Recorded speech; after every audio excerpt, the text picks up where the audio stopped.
क्यों बढ़ा? जबलपुर में बीते कई सालों से बारिश के दौरान निचले इलाकों में जलभराव की समस्या बनी हुई है। इस बार भी पहली बारिश में इन दावों की पोल खुल गई। दरअसल जबलपुर में करीब आधे घंटे तक झमाझम बारिश हुई। इस सीजन की पहली जोरदार बारिश के दौरान गढ़ा सहित कई निचले क्षेत्रों की कॉलोनियों में जलभराव हो गया। आलम यह था कि सड़कें तालाब बन गई। इसकी जानकारी मिलते ही कैबिनेट मंत्री पश्चिम विधानसभा के विधायक राकेश सिंह और अपनी विधानसभा क्षेत्र का मुआयना करने के लिए निकल पड़े।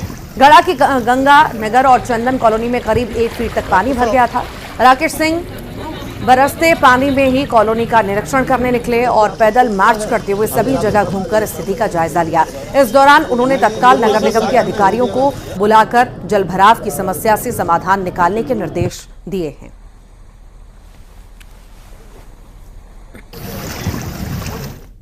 संहिता चल रही थी, तब भी मैंने एक बैठक की थी और बैठक का उद्देश्य यही था कि आचार संहिता समाप्त होने के बाद और बारिश के बीच में समय बहुत कम बचेगा, तब बहुत सारे काम हो नहीं पाएंगे और इसीलिए नालों की सफाई हो जाए, गहराई से सफाई हो जाए, जहाँ जहाँ पानी को लेकर निकासी को लेकर अवरोध है वो हटा दिए जाएं, इनको लेकर बैठक की थी। उसमें से काफ़ी कुछ काम हुए भी हैं। हम ये नहीं मान सकते कि काम नहीं हुए। नगर निगम ने सफाई के काम भी किए हैं, कोशिश भी अपनी तरफ। और ज्यादा जानकारी लेंगे, सहयोगी पवन पटेल हमारे साथ जुड़ गए हैं। पवन, जब वोट लेना होता है तो नेता दिग्गज सब पहुंच जाते हैं लोगों के पास, कितने भी पिछड़े क्षेत्र क्यों ना हो सब जगह पहुंच जाते हैं। जब काम की बात होती है तो पिछड़े क्षेत्रों में शायद वो पहुंच नहीं पाते, देख नहीं पाते कि क्या स्थिति बनी हुई है, दयनीय स्थिति है। और तस्वीर हम देख भी रहे हैं, नगर निगम की पोल खुल गई है यहां पर एक ही बरसात में। अब बिल्कुल, ये नगर निगम का अभी कुछ दिन पहले ही ये दावा हुआ था कि शहर के सभी नालों की और कॉलोनियों में सफाई व्यवस्था कर ली गई है कि बारिश अगर होगी तो कहीं भी जल भराव की स्थिति नहीं बनेगी। लेकिन आज तकरीबन आधे घंटे की बारिश में ही इस स्थिति का, इन तमाम दावों का जो है, इन दावों की कलई खुल गई और कई कॉलोनियों में पानी घुटनों तक भर गया। और इसी दौरान जो है कैबिनेट मंत्री राकेश सिंह, जो जबलपुर की पश्चिम विधानसभा से विधायक भी हैं, उन्हें जब इस बात की जानकारी मिली तो वो खुद अपनी विधानसभा में घूमने के लिए निरीक्षण करने पहुंचे और नंगे पैर, मतलब पैदल ही उन्होंने अपने क्षेत्र में कॉलोनी का भ्रमण किया और घुटनों तक पानी जो था, 1 फीट से ज्यादा पानी था, वहां भी उन्होंने निरीक्षण किया। अधिकारियों को बुलाकर स्थिति बताई कि जो दावे आपने किए थे उन दावों की पोल खुल गई और कॉलोनियों में पानी भरा है। फिलहाल ये स्थिति सिर्फ एक बार की नहीं है, हर साल यही तस्वीर होती है और हर बार दावे यही होते हैं। बीते साल महापौर जगत बहादुर सिंह अन्नू ने निरीक्षण किया था, इसी तरह इस बार कैबिनेट मंत्री ने किया। लेकिन क्या इस समस्या से निजात मिल पाएगी या यह ऐसी ही चलती रहेगी, सवाल अब भी यह बना हुआ है। वाकई सवाल बना हुआ है, सवाल होना भी चाहिए। हालांकि देखने वाली बात होगी, अभी निर्देश तो दे दिए गए हैं कि इस समस्या से निकाला जाए जल्द से जल्द लोगों को, पर समाधान कब होगा। बहुत शुक्रिया फिलहाल जानकारी को साझा करने के लिए। धार की भोजशाला का संपूर्ण सर्वे पूरा हो चुका है और एएसआई की टीम यहां से रवाना भी हो चुकी है। अंतिम दिन के सर्वे में उत्खनन के दौरान ब्रह्मा जी सहित कुल 7 अवशेष मिले हैं, जिन्हें एएसआई की टीम ने संरक्षित कर लिया है। ये सर्वे 22 मार्च से लगातार जारी था, जो कि पूरा हो चुका है। अब एएसआई की team survey report Indore high court में पेश करेगी, जिसकी 4 जुलाई को सुनवाई होगी। मंगलवार को पूजा और शुक्रवार को नमाज भोजशाला में यथावत होगी और सुरक्षा व्यवस्था भी यथावत रहेगी। हिंदू पक्षकार ने पूर्व दिशा में भी उत्खनन और सर्वे किए जाने की मांग की है। दिनों में जो प्रतिमाएं अवशेष प्राप्त हुए थे उनकी फोटोग्राफी और लिस्टिंग काम चला और जो भोजशाला के उत्तरी दिशा में, उत्तरी पूर्वी भाग में जहां उत्खनन का काम चल रहा था, आज वहाँ दिन भर काम चला है, जिसमें 7 अवशेष प्राप्त हुए हैं। जिसमें कल जिस प्रकार एक माँ की गर्दन की प्रतिमा प्राप्त हुई थी, गर्दन, आज भी वहाँ से एक इस प्रकार का एक स्वरूप प्राप्त हुआ और 6 अन्य अवशेष जो पिलर के रूप में, खंबे के रूप में प्राप्त हुए हैं। ऐसा लगता है कि हिंदू समाज, सनातनी समाज जिस दिन की प्रतीक्षा कर रहा है वो दिन शीघ्र ही आने वाला है। देखिए, सर्वे के बारे में पहले दिन से मेरा ऑब्जेक्शन था, वो आखिरी दिन तक भी यही रहा है कि जो बाद में चीज़ें अंदर की गई है, जो नई एडिंग है, उसे सर्वे में शामिल ना किया जाए और करें भी तो उसको सन और उसको उस सन से ऐड करें कि जिस सन में वो चीज़ें अंदर रखी गई हैं। क्योंकि बहुत ही ताज़ा मामला है 10 सितंबर 2023 का कि एक पीछे के दरवाजे से मूर्ति अंदर रख दी गई, किसी तरह की भावनाओं ज्यादा जानकारी लेंगे, सहयोगी नवीन मेहर हमारे साथ जुड़ गए हैं। नवीन, भोजशाला का सर्वे चल रहा था जो कि संपूर्ण हो चुका है, बस इंतजार करना होगा। लंबे वक्त से जो इंतजार हो रहा था वो 4 जुलाई को क्या हम माने वाकई में खत्म हो जाएगा, ये तारीखें बढ़ती चली जाएंगी? जी हाँ, बिल्कुल बताना चाहूंगा कि ये सर्वे जो है इंदौर हाईकोर्ट का आदेश पर किया जा रहा था। वो ये सर्वे जो है 22 मार्च से लगातार जो है वो जारी था। वो सर्वे का आज जो है वो अंतिम दिन था। तो अंतिम दिन का सर्वे भी जो है वो पूर्ण हो चुका है और सर्वे में जो है कई प्रकार की चीजें जो है वो निकल करके सामने आई है। आज की यदि हम बात करें तो आज भी जो है 7 अवशेष मिले हैं। एक देवी जी की प्रतिमा की अवशेष मिला है और साथ ही जो है ब्रह्मा जी की मूर्ति जो है उसका भी अवशेष मिला है और कुल ऐसे करके वो 7 प्रकार के अवशेष जो है आज भी प्राप्त हुए हैं। तो ये लगातार जो है कई प्रकार के अवशेष जो है यहाँ से प्राप्त हुए हैं और ये सर्वे जो है आज जो है ये पूर्ण हो चुका है। एएसआई की टीम जो है यहाँ से रवाना हो चुकी है और हिंदू और मुस्लिम पक्षकार जो है वो दोनों अपने अपने दावे कर रहे हैं। आपको बताना चाहेंगे कि ये सर्वे जो है पूरा हो चुका है और सर्वे पूरा होने के बाद में जो एएसआई की टीम जो है उनने करीब अपनी रिपोर्ट जो है वो पूरी पूर्ण कर ली है। हालांकि इसमें कुछ अभी और रिपोर्ट में पूर्ण करना बाकी है जो कि अभी 1 से 2 दिन का समय और इनको लग सकता है और एएसआई की टीम जो है कल भी भोजशाला में आएगी और हालांकि इस दौरान जो है सर्वे नहीं होगा, उत्खनन का कार्य नहीं होगा, लेकिन जो है रिपोर्ट बनाने का काम जो है वो जारी रहेगा। साथ ही इस दौरान जो है भोजशाला में जो उत्खनन का कार्य किया गया है, जो गड्ढे खोदे गए थे और जो भोजशाला में और अन्य प्रकार के जो कार्य किए गए थे उन कार्यों को जो है समाप्ति की ओर जो है ये सर्वे होगा और ये कल जो है एएसआई की टीम वापस से आएगी और जो है यहाँ पर जो कार्य छूट गए हैं वो कार्य भी किए जाएंगे। हालांकि ये कार्य जो है एएसआई का जो सर्वे है उससे पूर्ण तरह विभिन्न रहेगा। तो इस प्रकार से जो है ये सर्वे जो है लगातार जारी है और सर्वे का आज जो है ये जो पूर्ण हो चुका है और कल से एएसआई की टीम वापस से आएगी। हालांकि ये सर्वे जो है कल जो होगा वो एएसआई की टीम जो है सर्वे के अलावा दूसरे काम करेगी। वहीं बहुत शुक्रिया फिलहाल नवीन जानकारी को साझा करने के लिए। बुरहानपुर का जिक्र करेंगे। मरीज ने खुदकुशी की कोशिश की है, ऑपरेशन के डर से भाग गया मरीज। अस्पताल की छत से कूदने का प्रयास उसके द्वारा किया गया, सफाई कर्मी की सूझबूझ से उसकी जान बच गई। तो ऑपरेशन होना था और ऑपरेशन को लेकर डरा हुआ था युवक और खुदकुशी का प्रयास उसकी तरफ से किया गया। हालांकि सूझबूझ जो है वहां पर सफाई कर्मी कुछ थे, उनकी सूझबूझ की वजह से युवक की जान बच गई। छत से कूदने का प्रयास इसके द्वारा किया गया। इससे मानसिक तौर से डिस्टर्ब है तो ये सर्जिकल वार्ड में से नीचे कूद रहा था तो हमारे गार्ड ने वार्ड बॉय ने इसको पकड़ा और पकड़ के इसको पुलिस चौकी में जमा करवाया। हथले दुख रही है तो क्या निकाल लेंगे? मत निकाल। ऊपर से निकाल रहा नहीं है भैया जी, तुम्हारे को किसने बोला निकालने का? क्यों ऊपर से क्यों कूद रहा था? हाँ? क्यों कूद रहा था ऊपर से? कूद रहा था नहीं हो ये तुम पकड़ने आ रहे तो ऑपरेशन कर लेंगे उसके लिए। ऑपरेशन 1 जुलाई 2024 से भारत में दंड संहिता की जगह भारतीय न्याय संहिता लागू हो जाएगी। अब पुलिस और नगरपालिका भारतीय न्याय संहिता के तहत ही काम करेगी। इस कानून के लागू होने से पहले मध्य प्रदेश के मुख्यमंत्री मोहन यादव का बयान भी आया। उन्होंने कहा कि यह एक बड़ा मील का पत्थर साबित होगा। हम सालों से ये महसूस कर रहे हैं, दंड संहिता का लोगों में भी हमें डराता था, लोगों को भी डराता था। दंड संहिता की जगह न्याय संहिता लागू होने पर मुख्यमंत्री ने कहा कि यह मील का पत्थर साबित होगा। हम सालों से ये महसूस कर रहे हैं, दंड संहिता डराता था लोगों को। सीएम ने कहा कि आंख बंद करके कौन न्याय करता है? आंख बंद करना गुलामी का प्रतीक है। भारत का इतिहास दंड का नहीं है, न्याय का प्रतीक है। मील का पत्थर साबित होगी।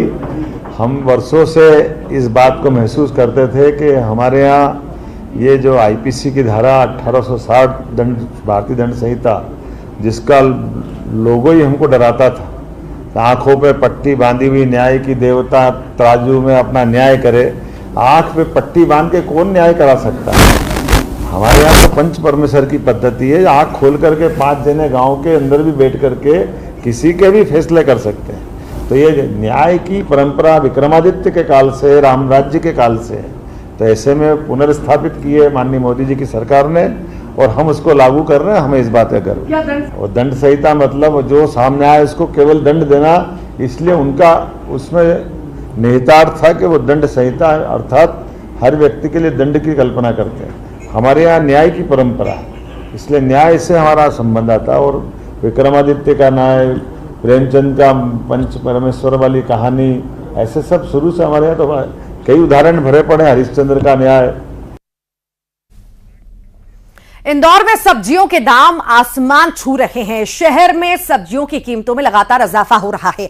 ऐसे में महंगी सब्जी फ्री में देने के लिए पुलिस की दबंगई का वीडियो सामने आया। सब्जी दुकानदारों से ने पुलिस जवानों पर फ्री में सब्जी देने के लिए दबाव बनाने का गंभीर आरोप लगाया। सब्जी व्यापारी पुलिस जवानों की शिकायत लेकर डीसीपी के पास पहुंचे। उन्होंने परदेसीपुरा थाने के जवानों पर फ्री में सब्जी मांगने के आरोप लगाए। दुकानदार बोले कि महंगी सब्जी फ्री में देने के लिए 2 पुलिस जवान दबाव बना रहे थे। जब मना किया गया तो कानूनी कार्रवाई का डर दिखाने लगे। मामला परदेसीपुरा थाना क्षेत्र के राजकुमार सब्जी मंडी का है।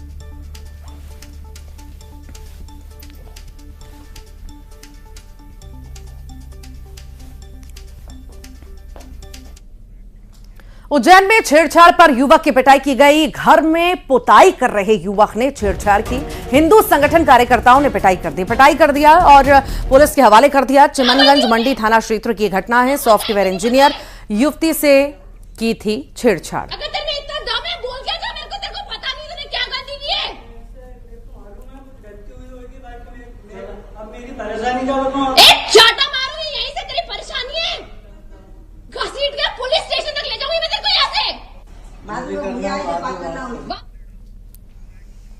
बैतूल का जिक्र करते हैं, जहां पर 2 गुटों के बीच जमकर मारपीट हुई और मारपीट की तस्वीरें भी सामने आई हैं। दिखाते हैं आपको। पुलिस ने 3 युवकों को गिरफ्तार किया। मारपीट करने वालों में एक जिला बदर आरोपी है। मारपीट करने वाले तीनों आदतन बदमाश बताए जा रहे हैं।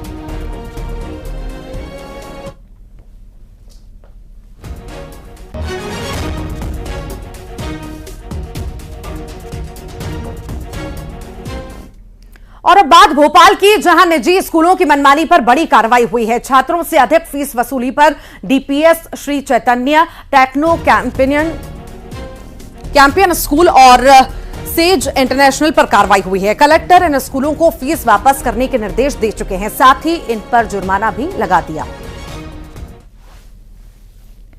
माननीय मुख्यमंत्री जी के निर्देशानुसार स्कूलों पे जांच हो रही कि कहां पे ज्यादा फीस निर्धारित सीमा से बढ़ी है, तो ऐसे स्कूलों पे हम लोग फीस वृद्धि जो हुई है निर्धारित सीमा से ज्यादा, वो बच्चों को वापस करने और उन पे जुर्माना की कार्रवाई कर रहे हैं। 4 स्कूलों पे कार्रवाई हुई है। 30-31 स्कूल हैं जिनमें अभी ऐसा पाया गया, उन पे हम कार्रवाई कर रहे हैं। हमने सारे स्कूलों का वेरिफिकेशन जो भी राजधानी के उनका कराया अपने एसडीएम के नेतृत्व में टीम बना के, और जिनमें ऐसी स्थितियां पाई गई उन पे हम लगातार कार्रवाई करेंगे।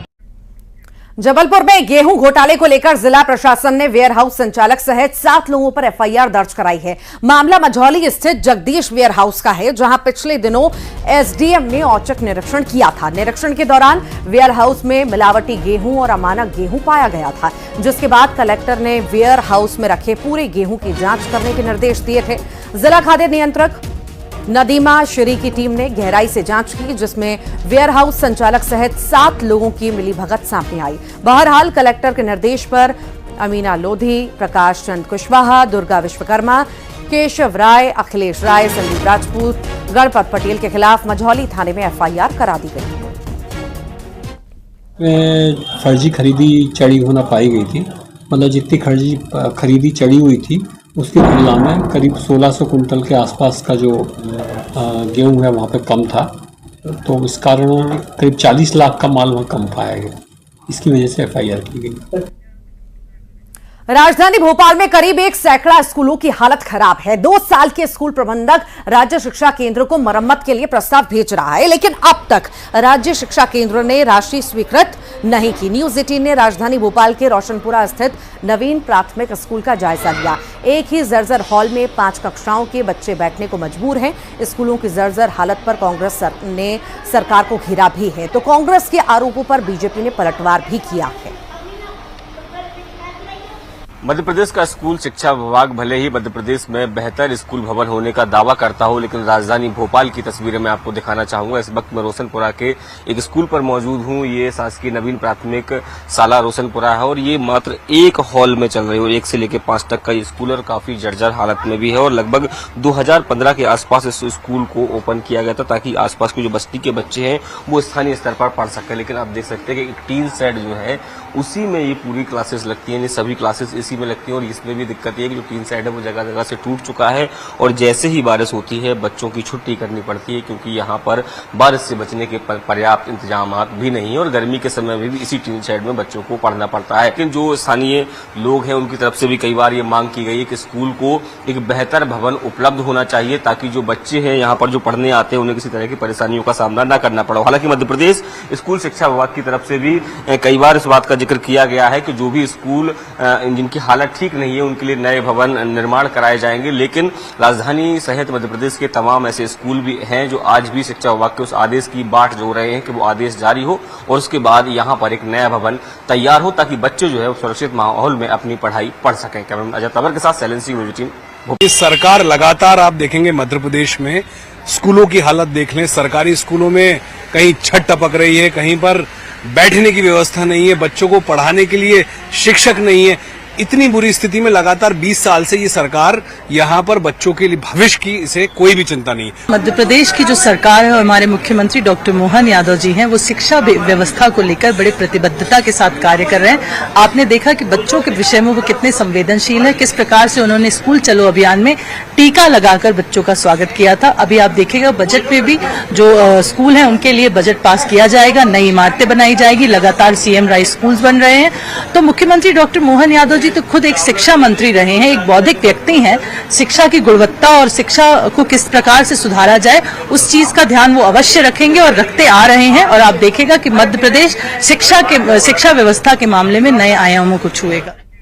इंदौर में बहुमंजिला इमारत और व्यावसायिक संस्थाओं में फायर सेफ्टी की जांच की जा रही है। नियमों का उल्लंघन पाए जाने पर जिला प्रशासन और नगर निगम की टीम ने सपना संगीता रोड स्थित विक्रम टावर समेत 3 बिल्डिंग को सील कर दिया।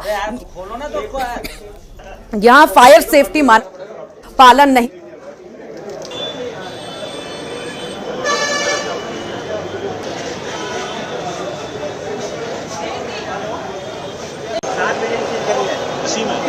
दूसरा ले लो यार, नहीं होता टेप निकालो ना, भोपाल में भी फायर सेफ्टी को लेकर प्रशासन और निगम की टीम ने इमारतों की जांच की। जांच के दौरान फायर सेफ्टी के तय मानक पर खड़े नहीं उतरने पर 2 कोचिंग सेंटर के दफ्तर, एक गेम जोन और एक कैफे को निगम और प्रशासन की टीम ने सील कर दिया। प्रशासन की हिदायत के बावजूद यहां फायर सेफ्टी के इंतजाम नहीं किए गए थे।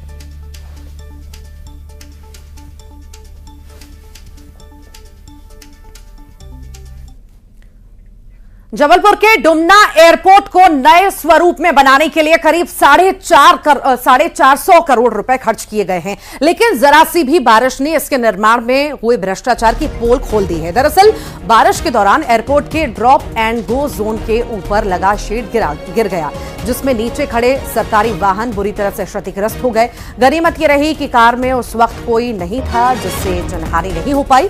इस घटना के बाद एयरपोर्ट में हुए करोड़ों रुपए के निर्माण को कटघरे में खड़ा कर दिया है और अब शहर भर में चर्चाओं का बाजार गर्म है।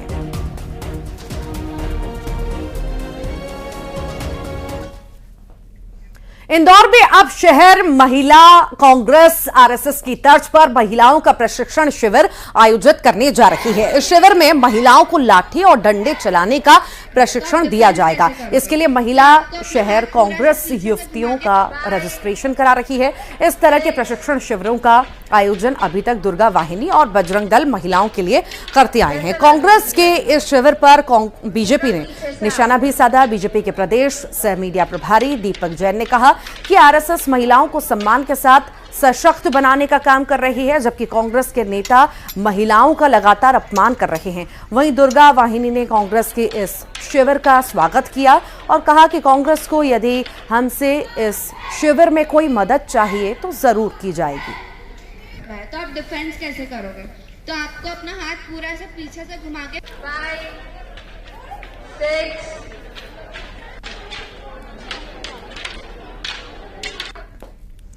और इसी के साथ ही फिलहाल के लिए बुलेटिन में इतना ही। खबरों का सिलसिला लगातार जारी है। नमस्कार।